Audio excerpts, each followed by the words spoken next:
hvað gott að vera komin í frí og til Landsvirkjunar. Þetta alveg yndisgott.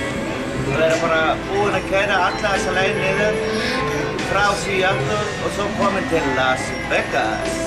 Og þar, þetta allt, bara, maður geymir allt sem gerist hér í Las Vegas. Og nú ég að spila poker og allt. Leggja allt undir. Ég nefnilega mjög góður í því, sko. Ég kann ekki poker, en ég góður í því að leggja allt undir. Því að þá sé allir, eitthvað passa eða eitthvað laust. Og ég fæ vingið og vinn. Jæja, ég vil láta þetta vídeoblogg duga í bili. Og ég verð með alveg bara fullt af vídeobloggum núna á næstunni. Þannig að það verður gaman að segja ykkur frá. Bless í bili.